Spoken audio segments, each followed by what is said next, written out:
Okay, is this working? Oh. Okay, so I'm going to try and teach you how to make a finger splint right now because I have a lot of interest in doing this, but I have no idea how to ship things out. So, these are the things that I use. This is a pair of wire snips. I just have this in my house. So if you have wire cutters or just scissors, I don't know, whatever, but wire snips. Pair of pliers. These are needle nose pliers because, I don't know, whatever. Again, what I had in the house. And then I filed down the ends of my wire with this knife sharpening block. I use the sides because I still want to sharpen my knives on it. It's very dirty because I'm a mess. And then the wire I use is that I have copper. I got this thing. It's like a foot of it and there's like 7 strands. It was $1.29 for a foot of it. I mean, I can make like 50,000 rings with this. It's pretty long. I don't have any recording equipment, so my phone is actually inside a soup can right now. That's what I'm using. I found this stuff at Dollarama for $1.50 a roll. And this is, I would say that this is about 16 gauge, 18 gauge. It's a little bit thicker than the copper. The copper is 18 gauge. And so as it goes thicker, the numbers get bigger. So 16 would be bigger than 18. 20 would be skinnier than 18. So you have to kind of feel it because every material has a different strength to it. So the copper's fairly soft. This stuff is a little bit stronger. This stuff is galvanized steel wire that I got at the fencing department at Rona. This entire roll was $10. There's like 50 meters in there. I don't need that much. The guys at Rona were actually really, really, really nice to me. I told them that I needed like about that much wire, and they actually just went and snipped a piece off and gave it to me for free, and I made like 2 rings out of that. But because of the fact that I want to be able to make more rings for all y'all nice people, that's why I just got like the whole roll anyways. But this stuff is the strongest that I found. It's galvanized steel wire, but I got it because it was black, and you know, I've got black roots. I mean, I've got goth roots, so I like black things. This is the splint that I'm wearing right now.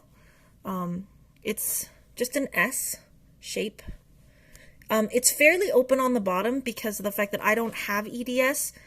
Just some crazy guy beat the crap out of me and broke my finger. So if you can see my finger, you can see how it's kind of lumpy.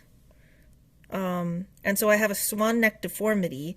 And so I'm wearing this just to keep it whichever. So it just, but because the fact that I'm still working on the physio, I need to be able to make a fist and all that. And if I have the thing closed, it's getting in my way. So that's how come mine's a little bit more open, but it still works. So, okay. So what you do is you take a length of wire. I'm going to use the black one today because I have enough copper. And you just literally take a piece of wire. And then you take something round. Okay, so what I use is a lip chap tube because I need it for my pinky. And so this is roughly the same size. If I wanted it for a bigger finger, I would just find something bigger. Like this is a marker, so it's a little bigger. I think that if you use like whiteboard markers, those are even thicker. They're just round. It doesn't matter what you use, you just need something round. So what I do is I take it and I just wrap it. So I'm just going to use this one, which is the same size. It's just lipstick, but it's just a little bit longer, so easier to use. And then I just wrap it 1, 2, and then 1, 2, 3. Okay, so they just about meet up. So if you can see that, so 1, 2, 3. So I count how many times they meet up, and then there's roughly a circle in there. And then I cut it off with my wire snips. Ugh. That's basically it. I mean, like, that's all the material you need, and that's basically your ring, okay?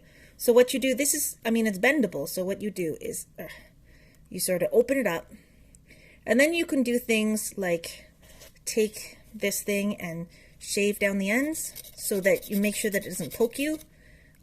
Shave down both ends, that sort of thing. And then you just sort of play with this thing and you sort of bend this one this way, Then this one this way. Take this off. Okay, and then you can start slipping it on and then playing with it. And then so at this point, that's when you take the pliers and then you go figure out which ones to make it smaller. You just sort of bring it that way. To make it bigger, you push it out the other way. Pretty easy.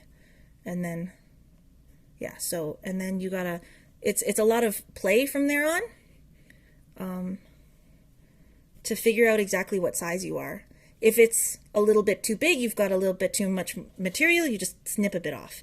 You can't add on more, but I mean, again, this one's like really, really open and it still works for me. So this one would be an entirely closed one.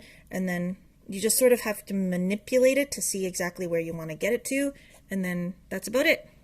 And then from there, you just sort of make it pretty with the pliers. Okay, cool.